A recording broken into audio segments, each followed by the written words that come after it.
Very good morning to all of you students. आप सभी शिक्षार्थियों का इस कक्षा में पुनः हार्दिक स्वागत है। यह कक्षा 12 के यूनिट 3 समग्र मांग से संबंधित है। इस कक्षा से पहले तीन लेक्चर्स हो चुके हैं। उन 3 लेक्चर्स को आप देखने के बाद ही इस 4th लेक्चर को देखें, तभी आपको ये लेक्चर समझ आएगा। ये सारे लेक्चर्स 2020-21 सत्र के लिए होने वाले सीबीएसई बोर्ड के लिए उपयोगी हैं। इसमें सारा सिलेबस स्ट्रिक्टली जो इस वर्ष का 2020-21 में सिलेबस 30% सिलेबस काट दिया गया है, तो वो जो डिलीटेड पोर्शन है वो इसमें नहीं पढ़ाया गया है। स्ट्रिक्टली फॉलो करता है ये आपका, तो आप आंख मीच के इस सिलेबस पे विश्वास कर सकते हैं। आप इसी सिलेबस के अनुसार पढ़ेंगे, इससे बाहर कुछ नहीं आएगा, इसमें एक्स्ट्रा कुछ नहीं पढ़ाया गया है। ये 2020-21 के सिलेबस की ही बातें हैं। तो चलिए आज की क्लास हम शुरू करते हैं। जो समग्र मांग aggregate demand and it's component का पार्ट 4th है। इसमें अभी तक हमने बात करी थी शॉर्ट रन इक्विलिब्रियम की, है ना। शॉर्ट रन इक्विलिब्रियम में हमने ये वाली बात हो गई थी हमारी।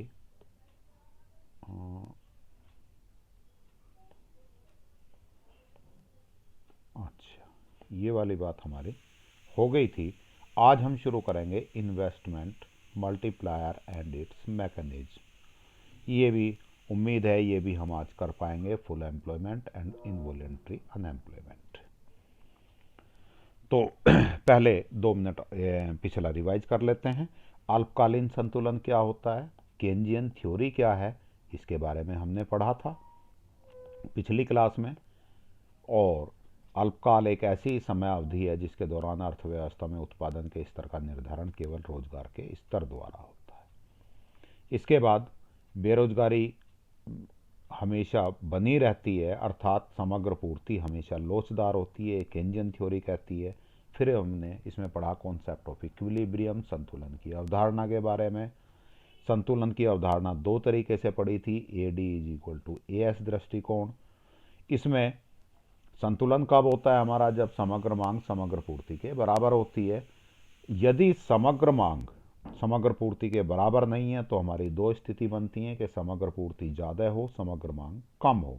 उस स्थिति में कैसे होगा और क्या क्या प्रक्रियाएं होंगी, अर्थव्यवस्था संतुलन में कैसे आएगी, इसके बारे में पढ़ा था। दूसरी स्थिति, यदि समग्र पूर्ति कम है और समग्र मांग ज़्यादा है, तब बाजार की या अर्थव्यवस्था में क्या क्या परिवर्तन होंगे संतुलन बनाए रखने के लिए, और कैसे संतुलन बनेगा, ये स्थिति पड़ी थी।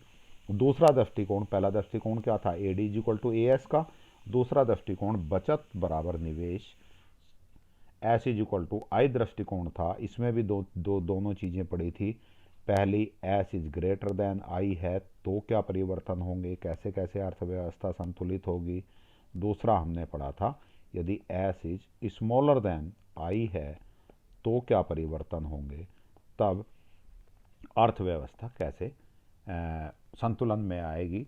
इन चारों का आपस में एक कनेक्शन भी है, वो भी मैंने समझाया था, आपने एक ढंग से याद कर ली। अवांछनीय स्टॉक, वांछनीय स्टॉक, वास्तविक स्टॉक, इन सब चीज़ों को एक बार ध्यान से समझ लिया तो आपको ये चारों बड़ी आसानी से याद हो जाएंगी। इसके बाद चलिए आज शुरुआत करते हैं संतुलन में। खिसकाव, delta I, shifting in equilibrium, impact of delta I. Delta I क्या होता है बेटा जी, इन्वेस्टमेंट। आई क्या था हमारा, इन्वेस्टमेंट, निवेश। और डेल्टा मीन्स निवेश में परिवर्तन कर कर संतुलन में कैसे खिसकाव करेंगे। ये सेंटेंस पढ़िएगा, निवेश में वृद्धि के कारण समग्र मांग में वृद्धि होती है। यदि हम निवेश में वृद्धि कर लें तो समग्र मांग में भी वृद्धि हो जाएगी। कितनी निवेश में वृद्धि करें, कितनी समग्र मांग में वृद्धि हो जाएगी, इन चीज़ों को हम इस चैप्टर में आज की क्लास में पढ़ेंगे। ये वाला डायग्राम हमने पहले एडी के फर्स्ट और सेकंड लेक्चर में पढ़ा भी था, आपको याद होगा। इस डायग्राम में इधर ले लिया आपने एडी, समग्र मांग ली है, इधर लिया है output income GDP x axis पे, ये आपकी वाई जो कितने डिग्री पे होती है बेटा, 45 डिग्री पे होती है। ये आपकी अर्थव्यवस्था में इस स्थिति में एडी थी। संतुलन कहां बनेगा, संतुलन की स्थिति क्या होती है, AD is equal to A S, और ये Y expenditure Y is equal to A S है। तो एक तरह से आप कह सकते हैं ये वाली लाइन किसकी है बेटा, ए एस की। ये ए एस की लाइन है बेटा जी, ये ए डी की लाइन है। संतुलन बना यहां पर सी पर, संतुलन बना सी पर, समझ रहे हैं आप। इस पॉइंट पर ये स्थिति है, A D is equal to A S, यहां ए डी भी ई है और ए एस भी ई है, समझ आई। ये दोनों बिंदु एक ही बिंदु पर दोनों लाइनें हैं, तो इसलिए ये स्थिति कहलाएगी A D is equal to E A S. चलिए जी, ये स्थिति हो गई आपकी A D is equal to A S. यहां ए डी का फॉर्मूला क्या था हमारे पास, सी प्लस आई। अब यदि हम इसमें थोड़ा सा निवेश और बढ़ा देते हैं, कितना निवेश बढ़ाया हमने, delta I. Delta means change in, I लिखा हुआ है तो इन्वेस्टमेंट हो गया, इतना इन्वेस्टमेंट और कर दिया, और करते ही एडी की वैल्यू क्या होगी, बढ़ जाएगी। बढ़ेगी तो नई लाइन बनानी पड़ेगी, एडी बी से, ए से कितना हो जाएगा, बी, है ना, क्योंकि ये डेल्टा आई बढ़ा दिया हमने, इतना पार्ट बी से कहाँ ले गए हम, ए से बी पे ले गए, डेल्टा आई निवेश बढ़ने के कारण। तो एडी की नई लाइन बन गई अब ये वाली, इसको हमने लिख दिया ए डी डैश। ये किस किस के बराबर है, C plus I plus delta I और कर दिया था हमने, इसमें जोड़ दिया था। तो इसका मतलब हो गया नई समग्र मांग की लाइन होगी हमारी ये वाली, और ए एस की लाइन सेम है। अब की बार संतुलन कहां होगा, यहां पर होगा, डी बिंदु पर संतुलन होगा। तो अब देखिएगा आप पहला संतुलन कितना था, सी। पहला संतुलन किस बिंदु पर था, सी। इस बिंदु पर आय कितनी थी, आय थी हमारी ई। नया संतुलन बना डी पॉइंट पर, और हमारी इनकम हो गई ई से बढ़कर एफ। तो आय में कितनी वृद्धि हुई बेटा, डेल्टा वाई। आय में वृद्धि हो गई डेल्टा वाई की। और हमने निवेश कितना बढ़ाया था, बी से ए, डेल्टा आई का। इन दोनों को आप ग्राफ में भी देखेंगे तो आपको लग रहा है ई से एफ ये वाली चीज बड़ी है, ये वाली चीज छोटी है। मैंने डेल्टा आई यहां दिखा दिया। एक ही बात है, दोनों लाइनें पैरेलल होंगी, समानांतर होंगी। तो डेल्टा वाई डेल्टा आई से ज्यादा बढ़ जाएगा। अर्थात यदि हम 1000 करोड़ रुपए का किसी अर्थव्यवस्था में निवेश करते हैं तो लोगों की आय 1000 करोड़ से अधिक बढ़ जाएगी। अब कितने गुना बढ़ जाएगी वो कहलाता है निवेश गुणक, इन्वेस्टमेंट मल्टीप्लायर। क्लियर। अब निवेश में होने वाली वृद्धि के कारण उत्पादन या आय, एक ही बात है, में होने वाली वृद्धि कई गुना अधिक होती है। निवेश में परिवर्तन के फलस्वरूप आय में परिवर्तन के अनुपात को निवेश गुणक कहते हैं। कि निवेश में हमने यहां अभी पढ़ा कि निवेश में हमने इतना परिवर्तन किया जिसके कारण आय में इतना सारा परिवर्तन हो गया, इसकी अपेक्षा ये ज्यादा है, तो कितने गुना परिवर्तन हुआ ये कहलाता है निवेश गुणक। इसको हम डिनोट करते हैं के से। फॉर्मूला है K is equal to delta Y upon delta I. इस फॉर्मूले को एक्सप्लेन करूं तो ये हो गया निवेश गुणक। तो निवेश गुणक बराबर आय में परिवर्तन बटे निवेश में परिवर्तन। एक फॉर्मूला हमने पहले पढ़ा था, या चलिए एक फॉर्मूला और नहीं भी पढ़ा हो तो आप यहां देख लीजिए। दूसरा formula K is equal to 1 upon M P S. ये फॉर्मूला हमने पहले पढ़ा था, M P S plus M P C is equal to 1। तो इसी को मैं आगे बढ़ाऊं तो एम पी एस बराबर 1 माइनस एम पी सी लिख सकता हूं ना। तो ये फॉर्मूला बन जाएगा K upon 1 minus M P C. M P S की जगह क्या लिख दिया मैंने, 1 माइनस एम पी सी। ये तीन फॉर्मूले के से रिलेटेड हो गए। आपको रिकॉल कराने के लिए M P S marginal propensity of saving, यही था, और MPC marginal propensity of consumption, सीमांत उपभोग प्रवृत्ति, सीमांत बचत प्रवृत्ति। चलिए एक टेबल देखते हैं। एमपीएस, इन दोनों का टोटल कितना होना चाहिए बेटा, पक्का 1 होना चाहिए। एमपीएस यदि 0.1 है, ये टेबल आपको याद नहीं करनी, केवल समझने के लिए है, पेपर में आने के चांस नहीं है।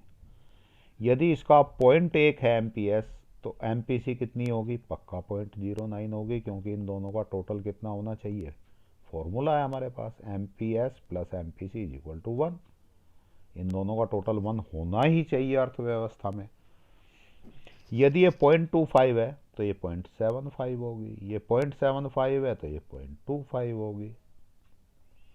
क्लियर। यदि ये एमपीएस सेविंग 1 है तो एमपीसी पक्का 0 होगी, क्योंकि इनका टोटल 1 ही आना चाहिए। अब मल्टीप्लायर की बात करें। मल्टीप्लायर का फॉर्मूला था हमारा 1/1 अपॉन एमपीएस।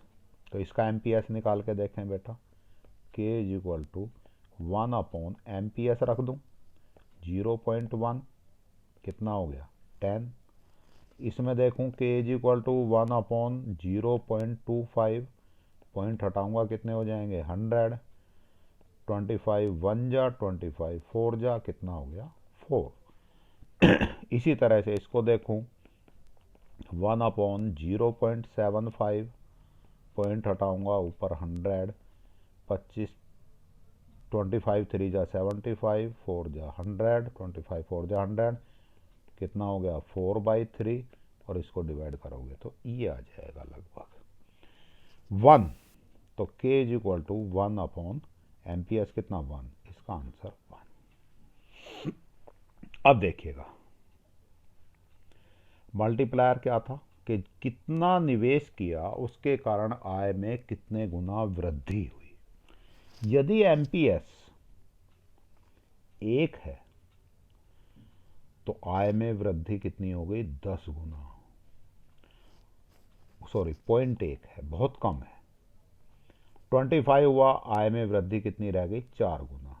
ए 1.33, ये केवल 1 गुना ही, अर्थात 1000 करोड़ का निवेश करेंगे तो आय में वृद्धि भी कितनी होगी, 1000 करोड़ की होगी। इस स्थिति में यदि एमपीएस 1 है तो, अर्थात जैसे जैसे एमपीएस बढ़ता है के कम होता जाता है।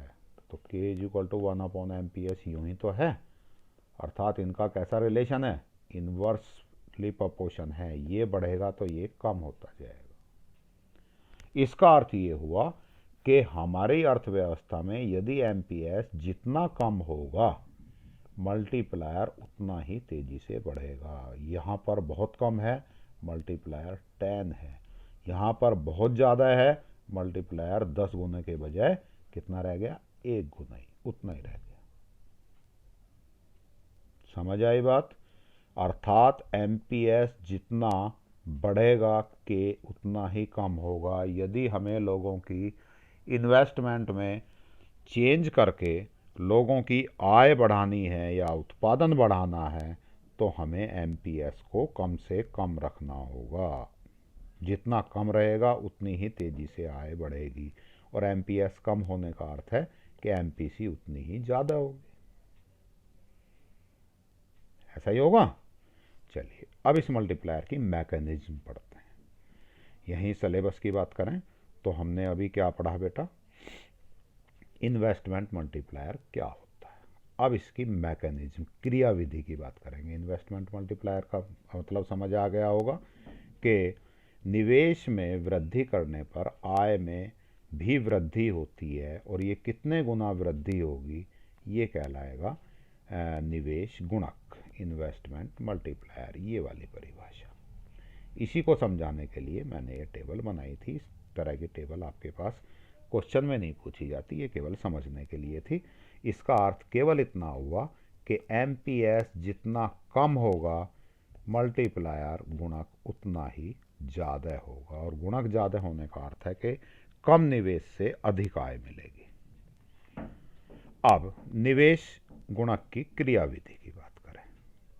Multiplier mechanism. अतिरिक्त निवेश का अर्थ है अर्थव्यवस्था में अतिरिक्त व्यय से है। इस अतिरिक्त व्यय का अर्थ है अतिरिक्त आय से है। भाई अतिरिक्त निवेश कर दिया, सरकार ने निवेश कर दिया 1000 करोड़ रुपए का, अर्थात 1000 करोड़ रुपए अर्थव्यवस्था में नए सिरे से एक अलग से पैसे आ गए। जब सरकार काहे में निवेश करेगी, पुल बनवाएगी, सड़क बनवाएगी और कोई लाभार्थी योजनाएं लाएगी, जो वो पैसा खर्च होगा, पुल बनाने में सीमेंट भी खरीदेगी सरकार, तो सीमेंट फैक्ट्री को पैसा एक्स्ट्रा गया, लोहे वाले को एक्स्ट्रा गया, मजदूरों को एक्स्ट्रा गया, उन सब की जेब में 1000, कुल मिला के सरकार के खाते से 1000 करोड़ रुपए कहाँ गए, लोगों के पास, कंपनियों के पास, अर्थात जनता में 1000 करोड़ रुपए एक्स्ट्रा आ गया। तो सरकार ने क्या किया, अतिरिक्त व्यय किया। इस व्यय से, इस व्यय का अर्थ है अतिरिक्त आय। एक संस्था, व्यक्ति, कंपनी, कोई भी हो, किसी एक का व्यय दूसरे की आय होती है।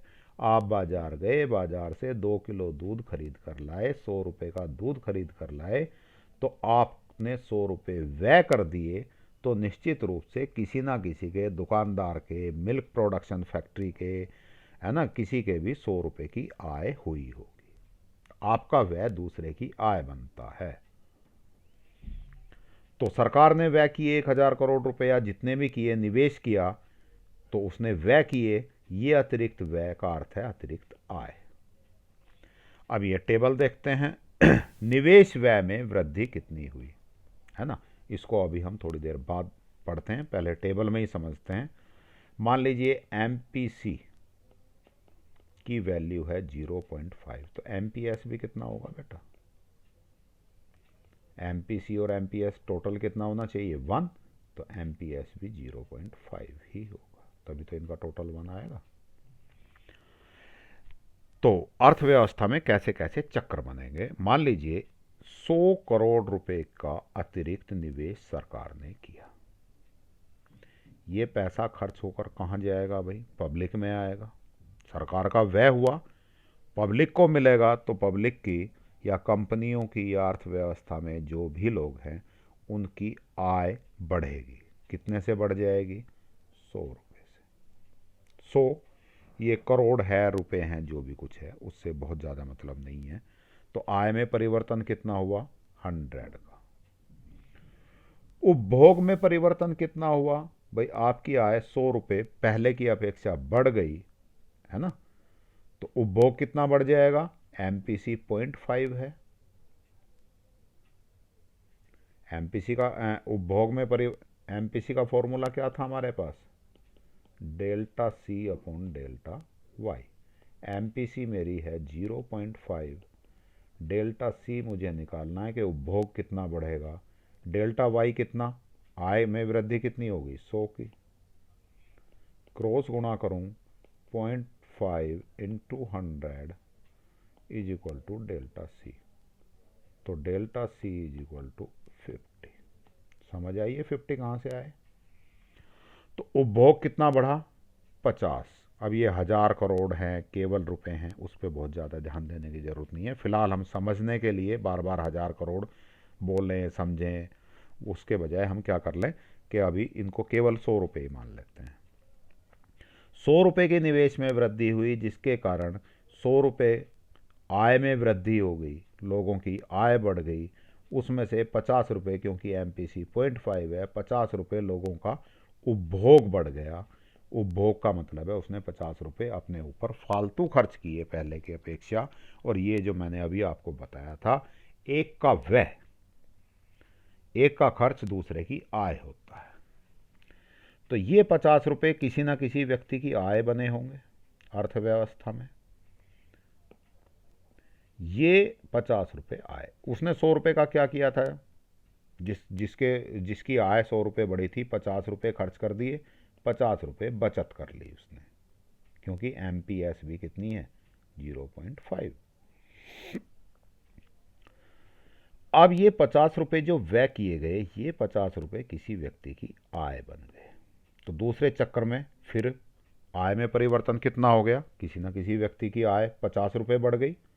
MP है, MPC वही 0.5 है, इस 50 में से फिर 25 रुपये उस व्यक्ति का, इस वाले व्यक्ति का जिसकी आय बढ़ी है, चाहे एक व्यक्ति हो, चाहे 1000 व्यक्ति हो, 1 करोड़ व्यक्ति हो, उससे फ़र्क नहीं पड़ेगा। जिनकी आय 50 रुपये बढ़ी है, वो 25 रुपये उपभोग पर खर्च करेंगे, 25 रुपये बचत में ले लेंगे। क्यों? क्योंकि इस पूरी टेबल में हमने MPC कितना माना? 0.5 माना है। अब ये 25 रुपये जब उपभोग पर खर्च कर रहे हैं, इसका अर्थ है कि इन्होंने 25 रुपये का व्यय कर दिया। ये 25 रुपये का व्यय तीसरे चक्कर में फिर किसी की आय बनेगा, तो फिर कुछ लोगों की आय 25 रुपये अधिक हो जाएगी। उसमें से फिर वही 12.5 रुपये आधे वो क्या करेंगे? खर्च करेंगे वो, और आधे बचत कर लेंगे। ये आधे 12 रुपये 50 पैसे फिर, क्योंकि इन्होंने उपभोग में बढ़ा दिए, उपभोग में पहले की अपेक्षा इनका 12.5 रुपये उपभोग बढ़ गया, इन्होंने खर्च कर दिए फालतू, ये किसी ना किसी की आय बनेगी। इस 12.5 में से 6 रुपये 25 पैसे फिर उपभोग में खर्च होंगे, 6 रुपये 25 पैसे बचत में चले जाएंगे। ये 6 रुपये 25 पैसे फिर किसी ना किसी की आय बनेंगे, इसके आधे फिर इधर जाएंगे, ऐसे जाएंगे। ये चक्कर चलते रहेंगे। आपको 3 चक्कर तक ही लिख देंगे तो सफिशिएंट होगा, बाकी यहाँ डैश डैश कर दो, बहुत सारे चक्कर चलेंगे, है ना। ये खाली जगह छोड़ दोगे, पूरी टेबल नहीं भरनी होती, है ना। ये पूछ लिया जाता है अर्थ अर्थ कई बार आपसे। इम्पोर्टेंट क्वेश्चन है कि गुणक की प्रक्रिया एक तालिका की सहायता से समझाइए, तो उसमें तालिका बनानी पड़ेगी आपको।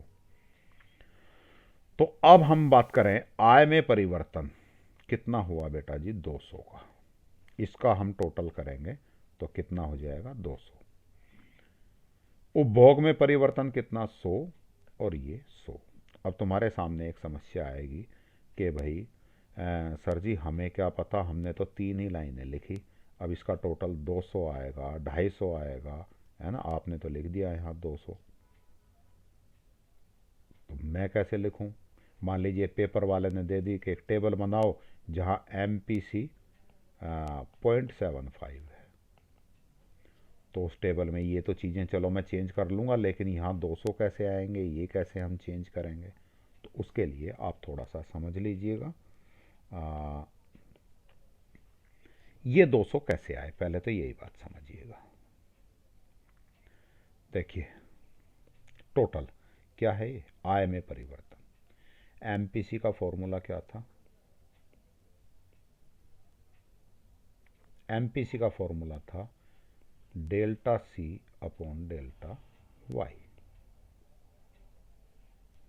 MPC कितनी ली मैंने? 0.5। डेल्टा C कितना निकालेंगे हम, तो कितना निकला था हमारा?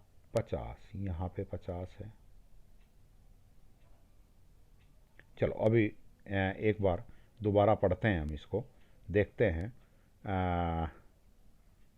एक फॉर्मूला हमने यहाँ पे पढ़ा था बेटा जी, K is equal to 1/MPS। पढ़ा था ये फॉर्मूला?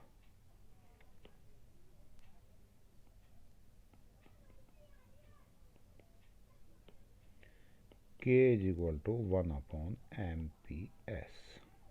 देखो जरा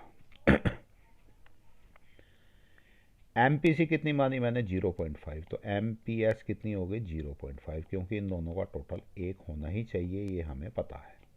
तो इसका मतलब इसमें एक हमें दे रखी है, MPC दे दें चाहे MPS दे दें, हम MPS तो निकाल ही लेंगे।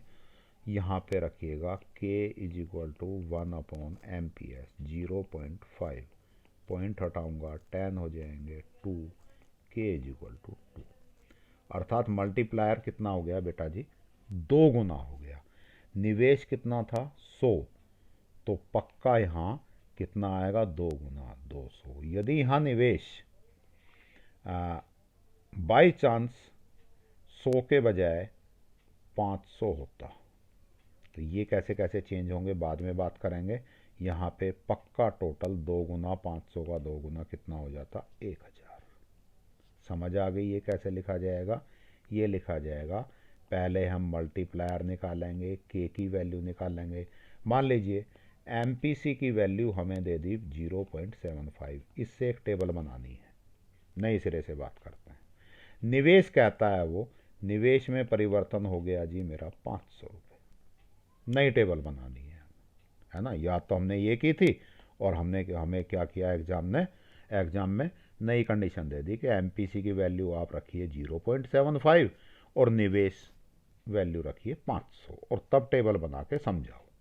तो टेबल ही सारी चेंज हो गई, क्या करें, यहाँ तो 500 लिख ही देंगे हम।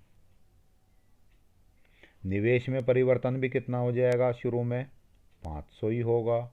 MPC कितनी है 0.75 है, निकालो बेटा जरा। MPC is equal to delta C upon delta Y. 0.75 is equal to delta C upon delta Y, 500 हो जाएगा। क्रॉस गुणा करेंगे, डेल्टा C is equal to 0.75 into 500, point हटाएंगे 100, ये 2 0, और 75 को 5 से मल्टीप्लाई करोगे, 5 पंजे 25, 2 35, 375। इसका मतलब यहाँ कितना हो गया बेटा जी 375 हो गए। बचत कितने की हो जाएगी अब, 50 की नहीं रहेगी भाई। 500 रुपये आय बढ़ी थी, 375 रुपये खर्च कर दिए हमने। 375 रुपये खर्च करने के बाद बचे कितने 125 रुपये। ये 375 किसी की आय बन जाएंगे, तो यहाँ कितना लिख दूँ मैं 375।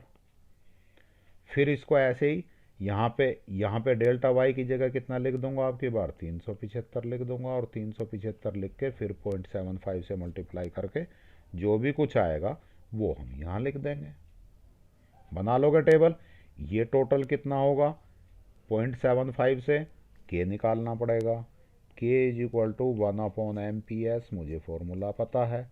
MPC कितना दे रखा है 0.75, तो MPS कितना हो जाएगा 1 माइनस MPC, तो कितना हो गया 1 माइनस 0.75 इज इक्वल टू 0.25।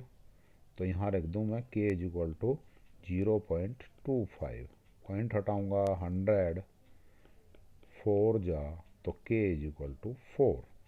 इसका मतलब 4 गुना, यहाँ 5000 हैं, 500 हैं, तो यहाँ कितने हो जाएंगे 2000, 4 गुना हो जाएंगे। और इनका टोटल 500 से शुरू होगा, 375, फिर यहाँ कुछ फिगर आएगी, और इन सब का टोटल होते हुए कितना हो जाना चाहिए 2000। तो आप नई टेबल भी बना सकते हैं, समझ आ गई होगी। इसके बाद उपभोग में परिवर्तन कितना होगा, MPC 100, MPC यहाँ 0.5 है, तो 100 हो गया। MPC 0.75 होती, तो यहाँ 200 से करके निकाल सकते हैं, और ये इसमें से ये माइनस करेंगे तो ये आ जाएगा। पहले यहाँ 200 था, 200 में से 100 माइनस किया, बचत आ गई 100 रुपये। ये टेबल हो गई। अब इसको लिखना कैसे है ये हम एक बार पढ़ लेते हैं, एक्सप्लेन कैसे करेंगे इस टेबल को। अतिरिक्त निवेश का अर्थ अर्थव्यवस्था में अतिरिक्त व्यय से है। अतिरिक्त व्यय का अर्थ अतिरिक्त आय से है, ये मैंने आपको समझा दिया। तालिका के अनुसार प्रारंभ में 100 करोड़ का निवेश किया गया। ठीक है, करोड़ ले लिया यहाँ, 100 हम 100 रुपये लेके चल रहे थे, ये वाला निवेश बेटा जी। इसके फलस्वरूप चक्र ए में आय में 100 करोड़ की वृद्धि हुई। भाई निवेश हुआ तो आय में वृद्धि कितनी हो गई, आय में परिवर्तन हो गया 100 करोड़ का। यह वृद्धि उपभोग में परिवर्तन और बचत में परिवर्तन के बीच विभाजित होगी। ये जो आय में 100 करोड़ की वृद्धि हुई, इसमें से कुछ भाग उपभोग होगा, कुछ भाग निवेश होगा या बचत होगा और कुछ खर्च होगा, क्योंकि आय का एक भाग खर्च कर लिया जाता है और एक भाग बचत के रूप में अपने पास रख लिया जाता है। यहाँ हमने मान के चला था एमपीसी कितना 0.5 माना, एमपीसी 0.5 है, ये भी लिख के देना पड़ेगा हमें।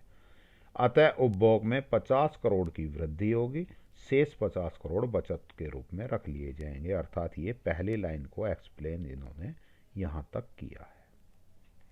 अब चक्र 2 की बात करें हम। उपभोग में खर्च किए गए 50 करोड़ के कारण चक्र 2 में आय में 50 करोड़ की वृद्धि होगी।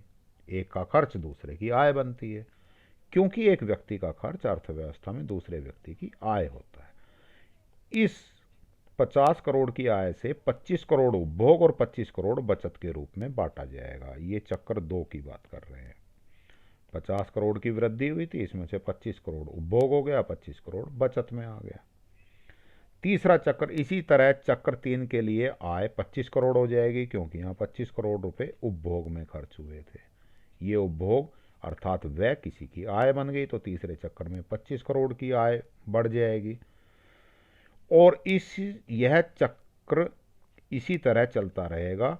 इस प्रकार निवेश में 100 करोड़ की वृद्धि, ये वाली थी, निवेश में ये 100 करोड़ की वृद्धि क्या क्या कर देगी बेटा जी, अर्थव्यवस्था आय में 200 करोड़ का परिवर्तन कर देती है। अर्थात गुणक कितना हो गया, 100 से 200 हो गया तो 2 गुना हो गया, तो गुणक की वैल्यू हो गई 2।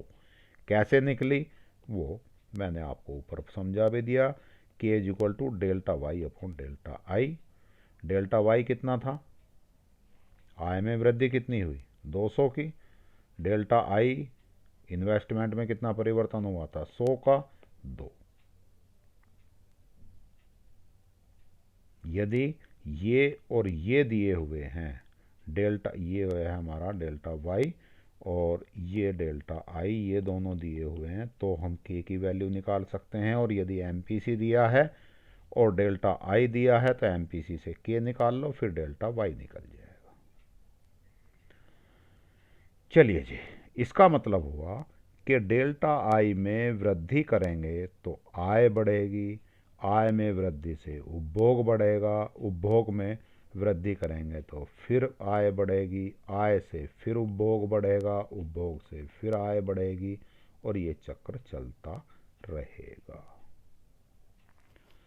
तो उम्मीद है आपको इसकी मैकेनिज्म समझ आ गई होगी। इसके बाद हम आगे बढ़ते हैं पूर्ण रोजगार। पूर्ण रोजगार के से अभिप्राय फुल एम्प्लॉयमेंट, इससे अभिप्राय अर्थव्यवस्था की उस स्थिति से है जिसमें वे सभी लोग जो प्रचलित मजदूरी दर पर काम करने के लिए तैयार और सक्षम हैं, उनको काम मिला हुआ होता है। प्रचलित मजदूरी दर का क्या अर्थ है, मान लीजिए आप कह सकते हैं एक दिहाड़ी मजदूर की दिल्ली में मजदूरी दर 500 रुपये पर डे है। वो व्यक्ति उस काम को करने के लिए तैयार होना चाहिए। यदि वो तैयार है, 500 रुपये पर डे में काम करने को तैयार है और उसको काम मिल जाता है या मिला हुआ है, तो उस स्थिति में हम कहेंगे कि देश में पूर्ण रोजगार है। अर्थात उसकी योग्यता के अनुसार। मान लीजिए एक डॉक्टर की मजदूरी दर 3000 रुपये पर डे है। अब मैं कहूँ कि भाई मैं तैयार हूँ 3000 रुपये पर डे पर, लेकिन क्या मेरी योग्यता डॉक्टर की है? नहीं है। मैं कहता हूँ जी मैं 3000 रुपये रोज़ पे डॉक्टर बनने के लिए तैयार हूँ, लेकिन मुझे रोज़गार नहीं मिल रहा था, इसलिए मैं बेरोज़गार हूँ। नहीं, मैं बेरोज़गार नहीं हूँ। क्यों नहीं हूँ? है ना, क्योंकि मैं प्रचलित मजदूरी दर पर काम करने के लिए तो तैयार हूं, लेकिन मेरी योग्यता डॉक्टर बनने की नहीं है। और यदि मेरे पास उस चीज की योग्यता ही नहीं है, अब मैं सक्षम ही नहीं हूं उस काम करने को, तो फिर मुझे रोजगार मिलेगा ही नहीं। अब मैं डॉक्टर बनने के लिए 2,000 रुपये में भी काम करने के लिए तैयार हूँ, लेकिन मेरे पास MBBS की या डॉक्टर की डिग्री नहीं है, तो मुझे काम तब भी नहीं मिलेगा।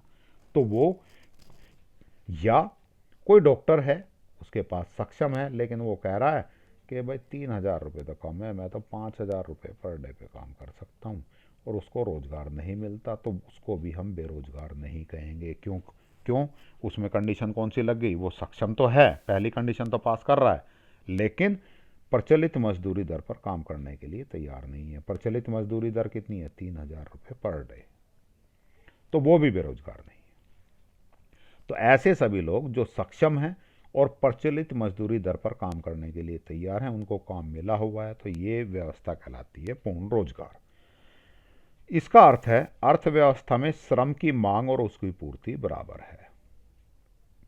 जितनी श्रम की मांग है उतनी ही श्रम की पूर्ति है।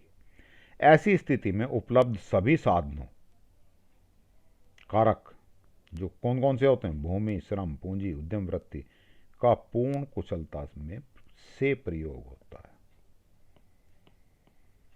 पूर्ण रोजगार की स्थिति में दो प्रकार की बेरोजगारी फिर भी हो सकती है। कुछ लोग बेरोजगार हो सकते हैं, वो कौन कौन से? इनको हम, यदि ये लोग अर्थव्यवस्था में हैं, तब भी हम उस अर्थव्यवस्था को पूर्ण रोजगार की स्थिति में ही मानते हैं। संघर्षात्मक बेरोजगारी, यह अस्थायी बेरोजगारी है जो उस अवधि के दौरान होती है जब मजदूर एक नौकरी को छोड़कर किसी दूसरी नौकरी से जुड़ता है। जैसे मान लीजिए अभी जैसे कोरोना चल रहा था, कुछ प्लांट बंद हो गए, अब वो मजदूर, उसकी नौकरी छूट गई, अब वो उस नौकरी को छोड़कर दूसरी नौकरी करना चाह रहा है, तो इसके दौरान कुछ समय तो बेरोजगार रहेगा। एक एग्जाम्पल और देख सकते हैं, मान लीजिए कोई लड़की है, वो दिल्ली में टीचर है ना, और उसकी शादी होके वो बेंगलोर चली गई। अब वो दिल्ली की जॉब तो छोड़ देगी, क्योंकि अब उसका घर कौन सा हो गया? बेंगलोर हो गया। तो इस प्रक्रिया में बेंगलोर में जाके जॉब ढूंढेगी, उसको जॉब मिल जाता है मान लीजिए, वो फिर बेंगलोर में जॉब करना शुरू कर देगी, लेकिन इसके बीच में कुछ समय, कुछ महीने हो सकते हैं, कुछ दिन हो सकते हैं। ये जो समय है कि दिल्ली की जॉब छोड़ने के बाद बेंगलोर में दोबारा जॉब ज्वाइन करना, उसी प्रचलित, जो भी प्रचलित मजदूरी दर है, इसके बीच का जो खाली समय है, ये कहलाता है संघर्षात्मक बेरोजगारी। तो इस स्थिति में यदि कुछ लोग हैं तो उनको बेरोजगार नहीं माना जाता, उस स्थिति में भी हम पूर्ण रोजगार की स्थिति ही मानते हैं। संरचनात्मक बेरोजगारी, स्ट्रक्चरल अनएम्प्लॉयमेंट, यह वह बेरोजगारी होती है जो बेरोजगार व्यक्तियों और विशेष प्रकार के मजदूरों की मांग के बीच में तालमेल न होने के कारण होती हैं, जैसे कंप्यूटराइजेशन के कारण। फॉर एग्जाम्पल, किसी प्लांट में पहले, किसी ऑफिस में पहले मैनुअल वर्क होता था, पेन से काम होता था, और आजकल कंप्यूटराइज हो गया। तो कंप्यूटराइज होने से क्या होगा? उन व्यक्तियों को जो वहाँ पहले काम करते थे कंप्यूटर चलाना नहीं आता, तो उन्हें कंप्यूटर सीखने में कुछ वक्त लगेगा, कुछ समय लगेगा। तो ये बीच की स्थिति कहलाती है संरचनात्मक बेरोजगारी। इसका और एग्जाम्पल आप समझ सकते हैं कि जैसे पहले रेडियो मैकेनिक था, जो रेडियो ठीक करता था, उसकी दुकान थी, उसको अपना काम मिला हुआ था, रोजगार मिला हुआ था, या किसी कंपनी में काम करता था। समय के साथ रेडियो की मांग कम हो गई, उसको नौकरी से निकाल दिया जाएगा, रेडियो का काम ही नहीं रहा, है ना। वो उसका मिस्त्री था, ठीक करता था, अब काम किसका आ गया बेटा? कलर टीवी का। तो इस रेडियो मैकेनिक को रेडियो के साथ साथ रेडियो का काम भले ही सीखे या ना सीखे, आगे इम्प्रूवमेंट, इसको कलर टीवी, LED वगैरह ठीक करना सीखना पड़ेगा। और ये काम सीखने के दौरान जो कुछ दिन बेरोजगार रहेगा, वो कहलाती है संरचनात्मक बेरोजगारी। एक बेरोजगारी होती है बेटा अनैच्छिक बेरोजगारी। इससे अभिप्राय उस बेरोजगारी से है जिसमें सभी लोग जो प्रचलित मजदूरी दर पर कार्य करने के इच्छुक और सक्षम हैं, काम नहीं पाते।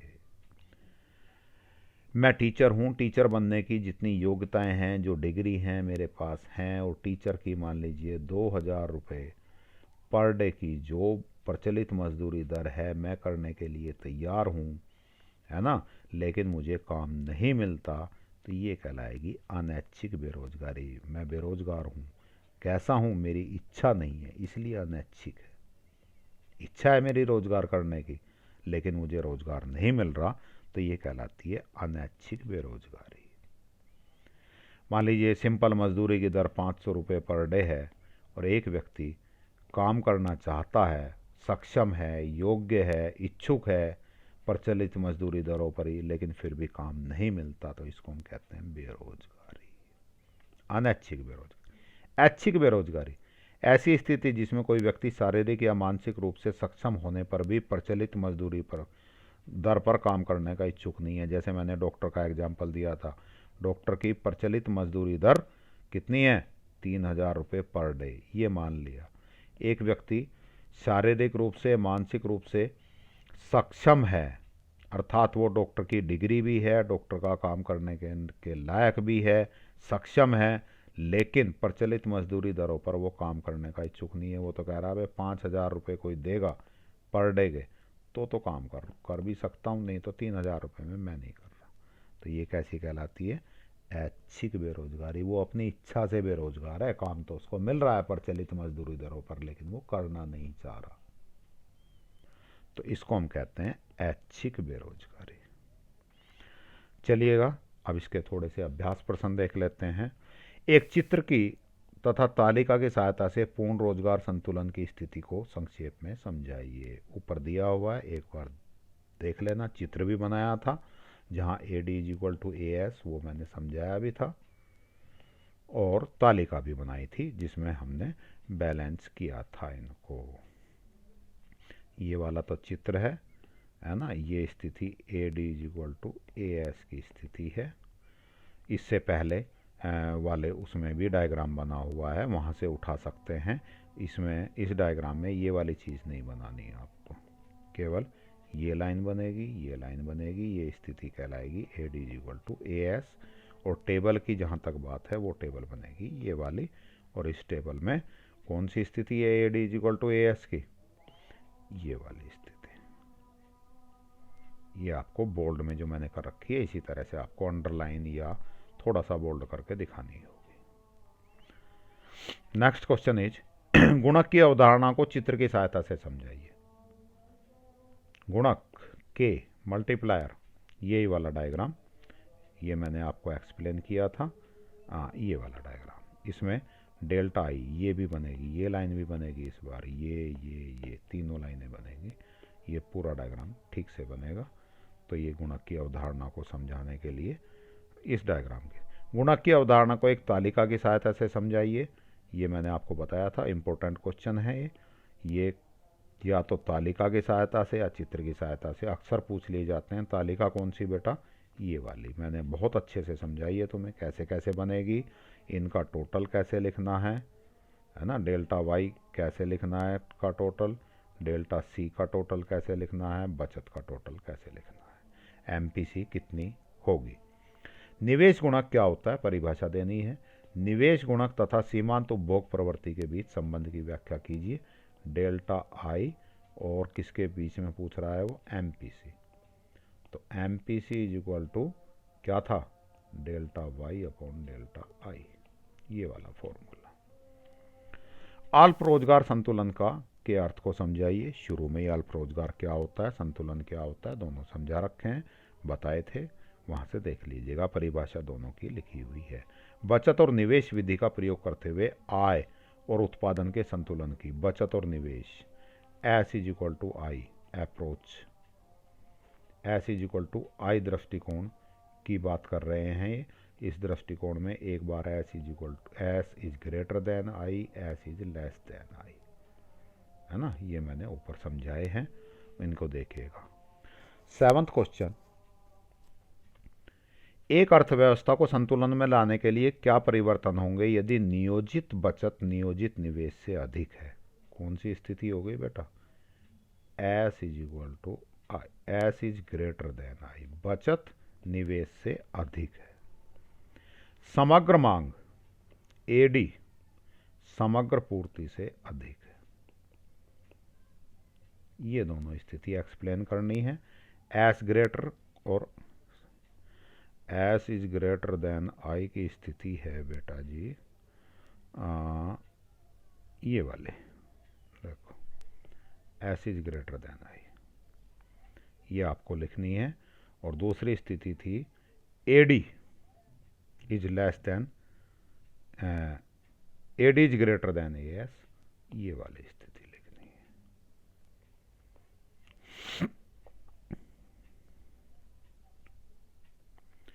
निवेश गुणक के मूल्य की गणना करें यदि MPC 0.6 है। K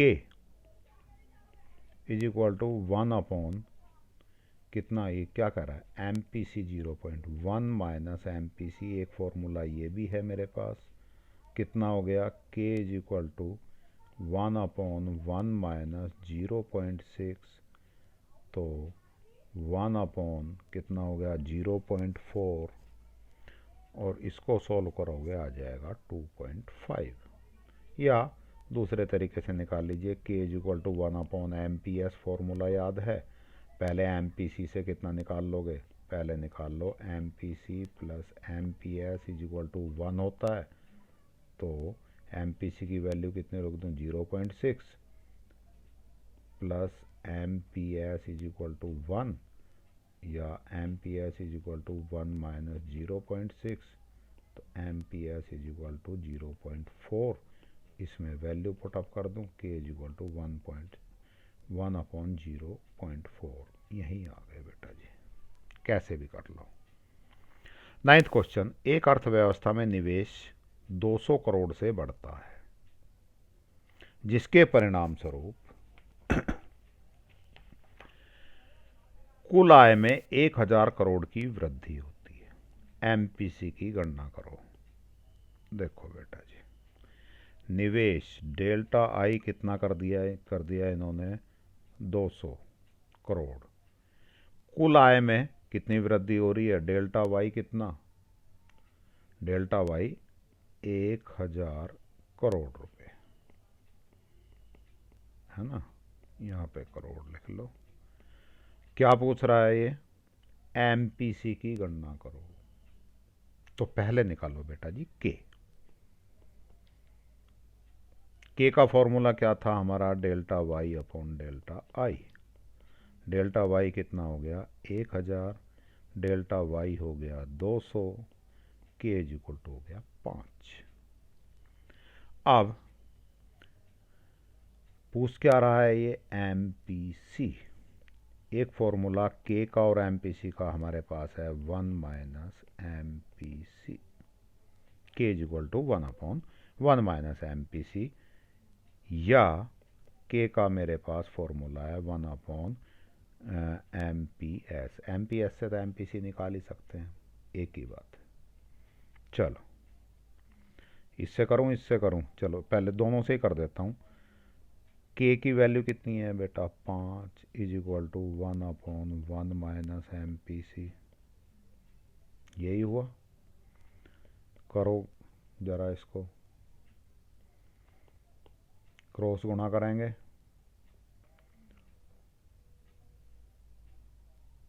बोलो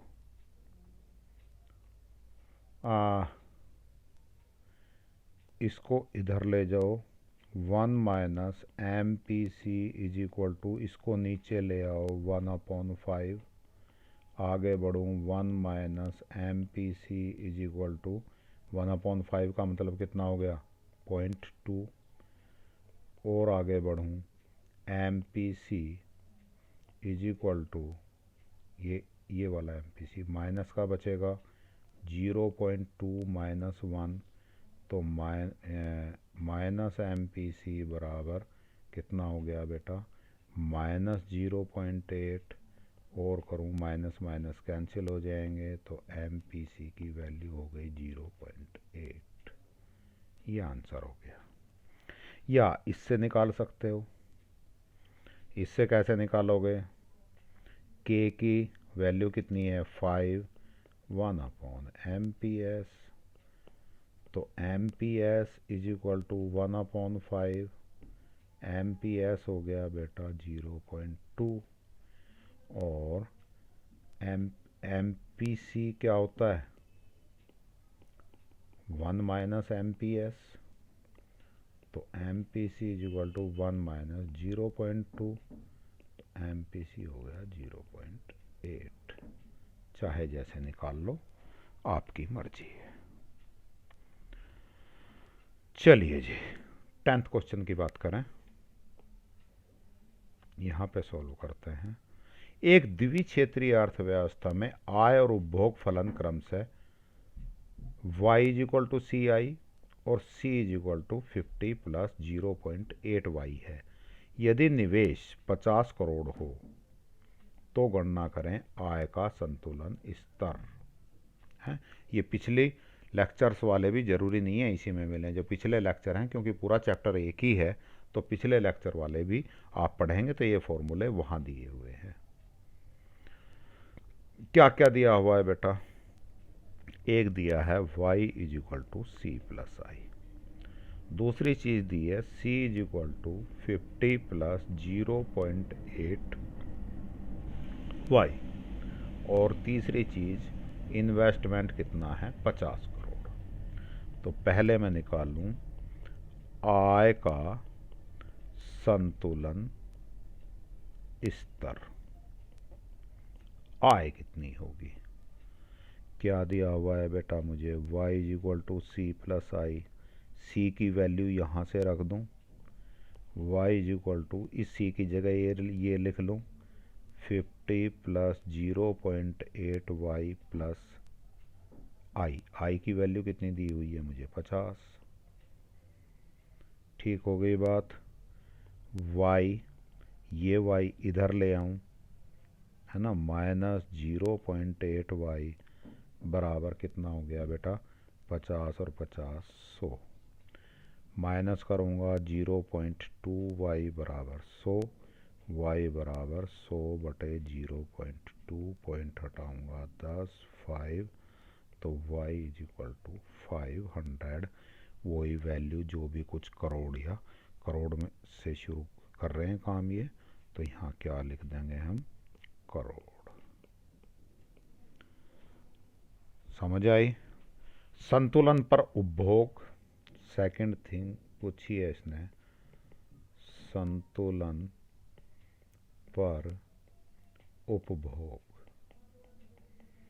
क्या फॉर्मूला है, c is equal to 50 plus 0.8y, 50 plus 0.8 into Y की वैल्यू अब हमारे पास है, तो 50 प्लस 0.8 इंटू सॉरी, इन दोनों को आप गुणा करेंगे तो आपका हो जाएगा 400, तो c is equal to 450 crore. तीसरी चीज संतुलन स्तर पर बचत, नंबर 3 पूछा है संतुलन स्तर पर बचत, S इज इक्वल टू आई, और आई कितना दिया हुआ है 50, तो सिंपल सी चीज़ है बस, ये तो आपको थोड़ा सा फॉर्मूला याद है तो कुछ करना ही नहीं है इसमें। क्लियर। ये कौन सा क्वेश्चन था हमारा 9th क्वेश्चन। चलिए जी, सॉरी 9th नहीं, ये 10th क्वेश्चन था, है ना, और 9th क्वेश्चन ये था हमारा। 11th क्वेश्चन देखते हैं। एक अर्थव्यवस्था संतुलन में है, इसका उपभोग फलन c is equal to this और निवेश 700 करोड़ हो तो राष्ट्रीय आय ज्ञात करो।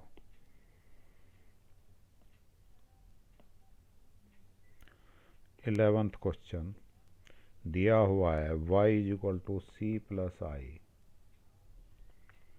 और c is equal to 50 plus 0.8y, I की वैल्यू है हमारी कितनी 700। बेटा बिल्कुल ऐसा ही क्वेश्चन है, चाहो तो आप, इसने ना तो एक ही पूछा, राष्ट्रीय आय पूछी है ना, यही वाला पार्ट पूछा है। चाहो तो तीनों भी निकाल सकते हो। इस क्वेश्चन को अपने आप निकाल के देखना। इसके मैं आपको आंसर बता देता हूँ। वाई का आंसर आएगा 3750 करोड़। ठीक है। सी भी निकाल सकते हो, सी का आंसर आएगा 3050 करोड़। खुद से करके देखना तो आपको ज़्यादा। और एस निकालोगे तो वो तो एस इज इक्वल टू आई से वही 700 आ ही जाएगा, है ना। खुद करोगे तभी आपको समझ आएंगे। सेम क्वेश्चन है तो अपने आप करिएगा। चलिए, इसके अलावा आपकी बुक्स में बहुत सारे क्वेश्चंस और स्पेशली बोर्ड के प्रीवियस ईयर्स के बोर्ड के क्वेश्चन आप सॉल्व करिएगा। वो आपको ज़्यादा हेल्प करेंगे चीज़ों को सीखने में। इम्पोर्टेंट होते हैं, रिपीट होते हैं अक्सर क्वेश्चन। और इसके न्यूमेरिकल्स करिएगा। यदि अब भी कहीं प्रॉब्लम आती है यहाँ तक की चीज़ों में तो आप मुझे कमेंट्स में लिखिएगा। हम कोशिश करेंगे आपकी ये प्रॉब्लम सॉल्व हो।